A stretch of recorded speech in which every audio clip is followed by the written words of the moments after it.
Olá, boa tarde a todos. Nós vamos aqui para mais uma live. Não esquecendo o nosso recado, daí. Não esqueça que a gente está aí no processo das inscrições, né? Da jornada da resolução dos conflitos conjugais, que vai acontecer em outubro, dia 3, 4, 5 e 6.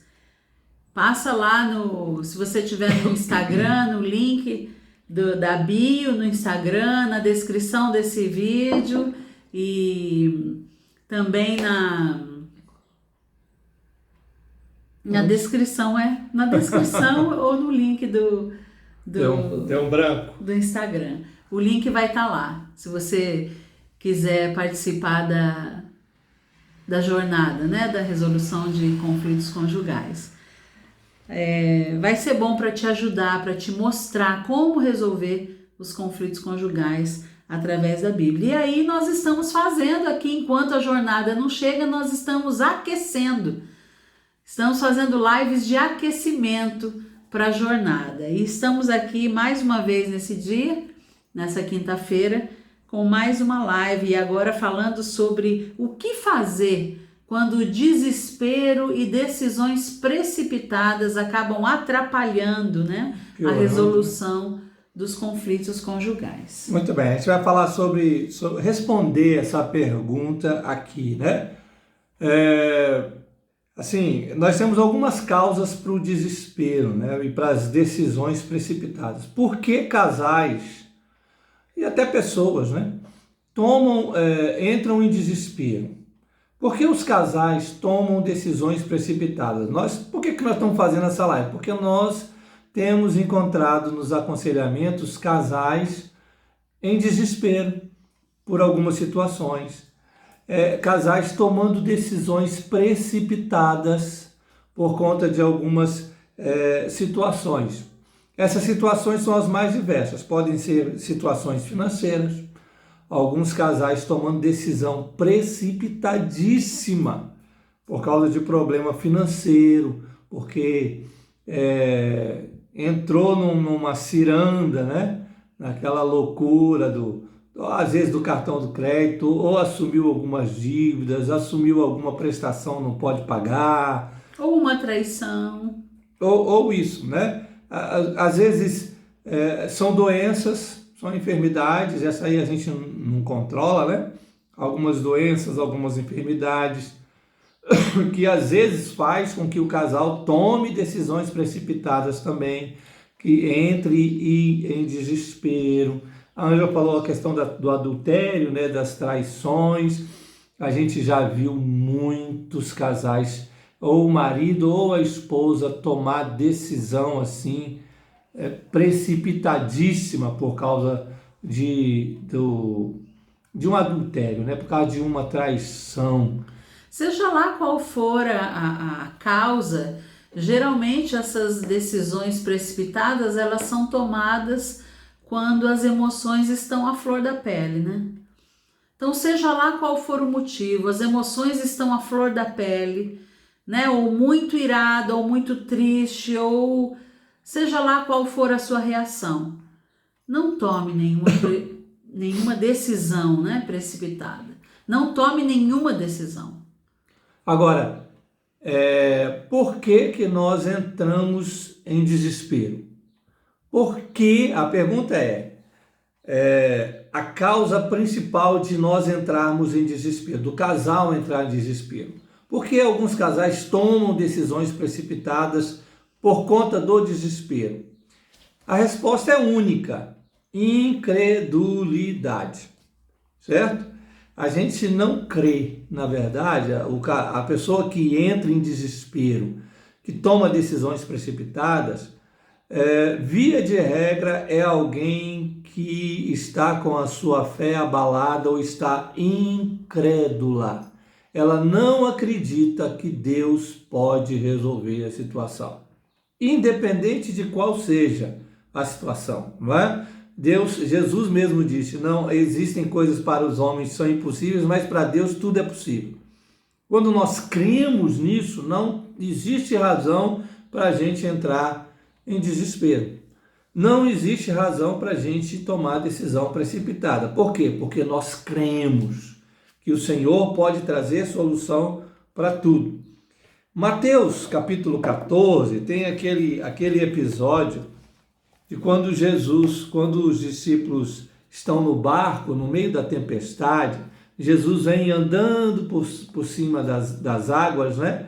E Pedro, depois de descobrir que é Jesus, né, ele fala assim: Senhor, eu quero ir, me permita ir andar sobre as águas até o seu encontro. Jesus diz: vem, Pedro. Mas aí o que acontece nesse episódio? Pedro submerge, ele tira os olhos de Jesus, começa a olhar o vento, a tempestade, a fé vacila e ele cai. E aí Jesus vem e segura Pedro pela mão, né, e o leva de volta para o barco. Olha só o que Jesus diz para Pedro, Mateus capítulo 14, verso 31. E prontamente Jesus, estendendo a mão, tomou-o e lhe disse: Homem de pequena fé, por que duvidaste? Então Pedro estava afogando, entrou em desespero e afundou. Por quê? Porque Jesus explicou por que ele afundou. Porque tinha uma pequena fé. Por causa da sua incredulidade. Pedro parou de crer que Jesus estava ali perto e que ele podia fazer todas as coisas. Quando o casal para de acreditar que Deus é o Senhor da história, que Deus é o dono do casamento, que Deus controla todas as coisas, quando a gente para de crer, aí o casal entra em desespero e toma decisões precipitadas. E é importante dizer que muitas vezes a gente acha que a gente não está com falta de fé, a gente acredita que Deus poderia mudar, mas essa fé não está sendo nutrida, não existe vida devocional, não existe leitura da Bíblia, você não está regando o seu relacionamento com o Senhor, você não está nutrindo com a palavra de Deus, que ela vivifica, ela transforma, ela encoraja, ela exorta, ela ensina, né? Nós precisamos estar dia após dia nesse relacionamento, nessa busca de uma intimidade com o Senhor. Isso é de extrema importância para que essa fé esteja sempre fresquinha, né? Uma fé realmente firmada, né? Nós temos o pecado que distorce a nossa forma de enxergar, o pecado que distorce a nossa forma de pensar. Nós precisamos nos alimentar da palavra de Deus dia após dia. Isso é uma forma também da gente buscar um equilíbrio, e não só buscar, mas a transformação que a própria palavra de Deus faz na nossa vida, nos trazer para uma realidade mais equilibrada das coisas, né? Uma tolerância, uma paciência, um equilíbrio, um domínio próprio. O fruto do Espírito Santo é produzido em nós, dia após dia, para que sejamos mais parecidos com Jesus. Então, decisões não precipitadas têm tudo a ver com Jesus, né? Então, nós precisamos estar sempre nos alimentando da palavra de Deus. Isso é uma das questões, né? Então, vamos responder a pergunta. O que fazer, então, quando esse desespero e essas decisões precipitadas vêm trazer conflitos e pioram, agravam esses conflitos no casamento? O que fazer? Primeira coisa, crer que Deus está no controle. Manter a fé de que Deus está no controle. Saber conscientemente o Deus a quem nós servimos está no controle. Isso não pode ser uma frase de efeito somente, né? Que a gente vê muito, né? Que a gente vê, não... Deus está no controle. Deus está no controle. Recentemente, eu fiz, por causa do meu ministério pastoral, né? Eu tenho que fazer alguns velórios, alguns enterros. E eu fiz um enterro e um parente do morto, né? Do falecido, Quando eu o abracei, assim, ele veio chorando e eu o abracei e ele olhou para mim, assim, com aquela cara de força, né? De uma pessoa que estava centrada, né? Equilibrada, e disse para mim a frase: pastor, eu sei, Deus está no controle. Mas dois dias depois eu fiquei sabendo que esse rapaz, ele meio que entrou em surto. Ele teve um surto assim emocional, né, psicológico, por causa do falecimento do seu sogro. E isso foi assim para ver que falar que Deus está no controle pode ser somente uma frase de efeito. Pode ser que lá no fundo, como esse rapaz, eu não acredito nisso. É preciso crer nisso. Deus realmente está no controle. Saber disso, que Deus está no controle de todas as coisas. Olha, você acha que quando as tragédias acontecem, Deus perdeu o controle? Que quando as tsunamis, aquelas ondas, aquelas tragédias, terremotos acontecem, Deus foi pego de surpresa? Não, Deus continua no controle, mesmo quando as tragédias acontecem na nossa vida. E a gente precisa crer nisso. Olha o que diz lá, o Deus diz através do profeta Isaías. Isaías 40, de 27 até 29. Por que, pois, dizes, ó Jacó, e falas, ó Israel, o meu caminho está encoberto ao Senhor, e o meu direito passa despercebido ao meu Deus? Não sabes, não ouvistes que o Eterno, o Senhor, o Criador dos fins da terra, não se cansa nem se fatiga? Não se pode esquadrinhar seu entendimento. Faz forte ao cansado e multiplica as forças ao que não tem nenhum vigor. Então você vê Deus perguntando aqui, mais ou menos assim, por que vocês estão dizendo que eu não estou olhando e vendo o que vocês estão passando? Deus está dizendo isso para a nação de Israel. Vocês estão falando que eu não estou vendo o sofrimento de vocês, a angústia de vocês? Vocês estão dizendo isso. Nessa época desse texto, o povo de Israel estava no exílio da Babilônia. E Deus está falando, vocês estão dizendo isso? Olha, deixa eu dizer uma coisa para vocês. Eu estou olhando para o sofrimento de vocês. Eu não me canso, eu não me fatigo, eu estou olhando, eu vou dar força para aqueles que estão cansados. Eu estou vendo e estou no controle de toda a situação. É exatamente isso que Deus está dizendo aqui para a nação de Israel. Parece que na prática tem uma certa distância entre crer e confiar. Né? Eu acredito que Deus pode, mas será que eu estou confiando? E essa confiança, eu sempre uso essa ilustração, mesmo que pareça ser bem infantil, mas eu acho que ela é que traduz tanto isso. Quanto mais amizade a gente tem com alguém, quanto mais intimidade a gente tem com alguém, mais a gente sabe se a gente pode ou não confiar nessa pessoa. Né? Quanto mais amiga eu sou de alguém, mais eu posso confiar nesse alguém. Mais eu sei que eu posso confiar nesse alguém. Mais eu confio. Nós precisamos confiar em Deus.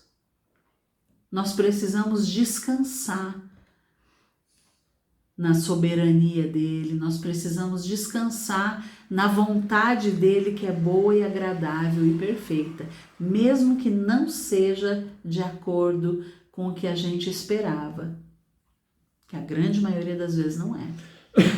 Eu preciso confiar, e para essa confiança ela não surge do nada. Isso é uma construção. Da mesma forma como nós temos pessoas que são mais amigas, né? Amigas mais íntimas, amigas e conhecidos, nós também podemos ter esses graus de intimidade, né? Essa intensidade de amizade com Deus. Isso também vai nutrir, essa confiança vai ser nutrida, vai ser alimentada e vai ser produzida de forma mais intensa quanto mais eu me encontrar com esse Deus, quanto mais eu me relacionar com esse Deus. Então, a primeira coisa que vocês devem fazer quando essas decisões precipitadas, esse desespero começar a invadir e trazer conflito no seu casamento. Primeira coisa, creia e se aproprie dessa verdade no seu casamento. Deus está no controle, independente da circunstância e do problema que nós estamos vivendo, seja ele qual for, Deus está no controle. E olha, nós somos prova viva disso, porque já experimentamos isso e nós já vimos em muitos casais que continuaram confiando que Deus está no controle e não permitiram que os conflitos invadissem o casamento deles. Segunda coisa que você deve fazer quando decisões precipitadas querem trazer conflito, o desespero, é crer que Deus sempre vai dar sabedoria para aqueles que pedem. Deus é um Deus que dá liberalmente sabedoria. É o Deus sábio. Olha o que diz Tiago, capítulo 1, versos 5. Se, porém, algum de vós necessita de sabedoria, peça a Deus, que a todos dá liberalmente, e nada lhes impropera, e ser-lhe-á concedida. Olha, se tem alguém que quer que vocês resolvam os problemas de vocês, resolvam os conflitos, se tem alguém que deseja que o casamento de vocês não entre em desespero, esse alguém é o Criador do casamento, é o autor do casamento. Deus não nos casou para que nós vivêssemos em desespero e em conflitos. Deus nos casou para que nós vivêssemos para a glória dele. E vivendo para a glória dele, não há conflitos, não há desespero, não há incredulidade, não existem decisões precipitadas quando nós vivemos para a glória do autor do casamento. Então, está passando por situação difícil, tem decisões aí que precisam ser tomadas, que são decisões difíceis, o desespero está trazendo conflito no seu casamento, então guarde bem isso. Você precisa de sabedoria. E o ser que pode dar sabedoria para você é o Senhor Deus. Ele quer e pode dar sabedoria para vocês resolverem isso e tomarem as decisões certas. E não entrarem em desespero e não entrarem em conflitos. Agora, não adianta nada saber disso e não ir até ele, né? E não ir buscar essa sabedoria, né? E não ter e não criar esse hábito. Gente, ler a Bíblia, orar, essas disciplinas espirituais, jejum, oração, leitura da Bíblia, são hábitos que devem ser criados, são disciplinas espirituais que não nascem em nós, muito pelo contrário, né? Essas questões espirituais, elas trazem desconforto e é uma luta do nosso espírito contra a nossa carne, é uma coisa que a carne não quer, ela não quer fazer. Ela tem preguiça de ler a Bíblia, ela começa a bocejar quando vai ler a Bíblia. Então, aprenda a criar o hábito. Aprenda a criar o hábito é bom, né? É redundante. Crie o hábito da leitura da Bíblia, crie o hábito de oração. Você não vai conseguir de um dia para o outro. Não adianta, você pode saber muitas e muitas verdades bíblicas, mas elas podem ser só verdades bíblicas. Você não vive aquilo, é aquilo que Jó fala lá, antes eu te conhecia de ouvir falar, agora eu te vejo. Né? Então crie esse relacionamento de intimidade com o Senhor. Agora, criar esse relacionamento não é de um dia para o outro. Então, bote isso como prioridade na sua vida e busque fazer isso. Crie esse hábito. Começa com 10 minutos, 5 minutos e vai aumentando semanalmente, mensalmente, até isso realmente criar ser estabelecido como hábito na sua vida, né? Olha o que diz aqui, Provérbios capítulo 2, olha, ele diz assim, filho meu, é Deus falando, né? Filho meu, se aceitares as minhas palavras e esconderes contigo os meus mandamentos, para fazeres atento à sabedoria o teu ouvido, e para inclinares o coração ao entendimento, e se clamares por inteligência, e por entendimento alçares a voz, se buscares a sabedoria como a prata e como a tesouros escondidos a procurares, então entenderás o temor do Senhor e acharás o conhecimento de Deus, porque o Senhor dá a sabedoria e da sua boca vem a inteligência e o entendimento. Da boca de Deus vem a sabedoria, vem o entendimento, vem a inteligência. Ora, o que é a boca de Deus senão a sua palavra? Não é? Aqui está Deus falando, a boca de Deus é a Escritura, é Deus falando. Você quer sabedoria para não entrar em desespero no seu casamento, para não tomar decisões precipitadas, para que os conflitos não venham? É preciso que você abra a Escritura e medite nela de dia e de noite, não é? Se incline, busque como ouro e a prata. Não é assim, o que Deus fala na Bíblia sobre isso? Isso aí, Vai fechar o olho. Tem que viver isso aí, hein? Não, se dedique a isso. Né? Existe uma questão, aqui não está falando você precisa se dedicar, mas é óbvio, para isso acontecer, para você se inclinar e buscar sabedoria, você precisa separar um tempo, né? Aquele que busca continuamente o ouro e a prata, desesperadamente, ele está ali, naquela diligência, né? Eu sou diligente nesse propósito, né? Naquela época que o povo ia lá para aqueles lugares lá garimpar ouro. No garimpo, quanto tempo a pessoa ficava ali, garimpando. Ela está dedicando o tempo dela para isso, ela está investindo o tempo dela para isso. Invista quanto vale o teu casamento, né? Quanto vale a tua família, quanto vale a tua família unida, teus filhos, quanto vale um ambiente de harmonia do seu lar, quanto vale isso para você? A gente prioriza as coisas de acordo com aquilo que nós valorizamos. Quanto tem valido o teu casamento, a tua família, o teu relacionamento? Quanto vale? Quanto vale a tua obediência a Deus? Quanto vale, né? Quanto vale? Isso tem a ver com o seu tempo de dedicação em busca daquilo que Deus tem para você como esposo e para você como marido, como esposo, né? Muito bem. E a última coisa, o que fazer quando esse desespero e as decisões precipitadas querem piorar os conflitos? O que fazer?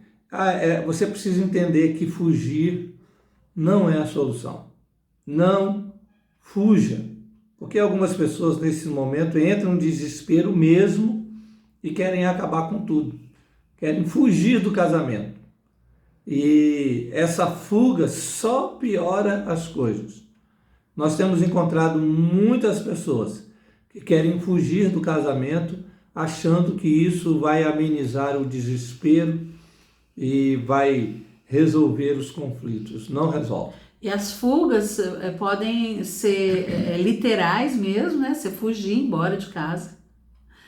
Pode ser atitudes, né? De fuga emocional, de tampar o sol com a peneira, de não resolver, ou de se retrair, de fugir das situações de confronto, né? Que tem a ver com a live que nós fizemos hoje pela manhã, quando a pessoa se esquiva de qualquer oportunidade de resolução daquela situação. Enfim, seja qual for o tipo da fuga, né? Pode ser tampar o sol com a peneira e fingir que nada está acontecendo, é fugir também. Muito bem, olha o que aqui diz aí o salmista, né? Salmo 55. Davi passou por isso, querendo fugir. A gente leu hoje de manhã, vamos reler esse texto, só que a gente vai ler agora a partir do verso 1 até o 7. Dá ouvidos, ó Deus, à minha oração. Não te escondas da minha súplica.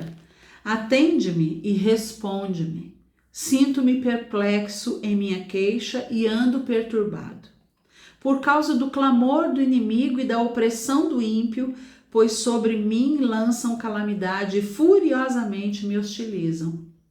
Estremece-me no peito o coração, terrores de morte me salteiam. Temor e tremor me sobrevêm, e o horror se apodera de mim. Então, disse eu, quem me dera asas de pomba, voaria e acharia pouso. Eis que fugiria até qual? 7. Eis que fugiria para longe e ficaria no deserto. Então você vê Davi narrando aqui momentos terríveis da vida dele. Esse era um momento, esse salmo foi escrito no momento em que Absalão, filho de Davi, se revoltou contra ele, queria tomar o reino do próprio pai, né? E quem sabe até matar o próprio pai para ficar com o reino para si. E Davi se vê nesse turbilhão aí de revoltas e de emoções. Ele continua depois no Salmo, verso 8, verso 9, falando que eles rodeavam o castelo, rodeavam a cidade, os inimigos. Ele está no desespero. E no desespero aqui, Davi queria tomar uma decisão precipitada. Ele disse assim, eu vou fugir. Ah, como eu queria ter asas como asas de pomba. Eu fugiria para longe, para o deserto. Alguns casais, alguns cônjuges querem fazer exatamente como Davi, querem fugir das situações precipitadas, fugir dos conflitos. Essa não é a solução, tá? Se você quer fazer, o que você deve fazer? Aliás, o que nós vamos falar aqui é o que você não deve fazer, né? Você não deve fugir, você deve permanecer firme no seu propósito de lutar, né? De crer em Deus, continuar crendo que Deus é o Senhor de todas as coisas, não é? Então é isso. O que fazer então? Só reprisando aqui, creia que Deus está no controle, peça sabedoria a Deus e não fuja. É dessa forma que você vai enfrentar os conflitos do seu casamento que vem por causa desse desespero ou de decisões precipitadas. Certo? Certo. Não esqueça da nossa jornada, de se inscrever na nossa jornada. Vamos colocar o link logo abaixo desse vídeo, tá? Não esqueça de se inscrever na jornada da resolução dos conflitos conjugais. Dia 3, 4, 5 e 6 de outubro. Ok. 100% online e 100% gratuito. Vem com a gente que lá a gente vai poder te mostrar como resolver todos os seus conflitos conjugais usando a Bíblia como guia. Nós aprendemos isso há mais de 20 anos e a gente vive isso. A gente continua tendo conflitos, mas agora nós temos a habilidade de saber resolver esses conflitos. E por isso, na nossa casa, a gente tem uma harmonia no nosso lar. Não um lar perfeito, não um lar que não tenha conflitos, mas um lar de harmonia, porque sabemos resolver os nossos conflitos conjugais ou outros através da Bíblia. O link vai estar aí logo abaixo, tá bom? Para você fazer a sua inscrição. Deus abençoe. Deus abençoe. Fique com Deus. Tchau.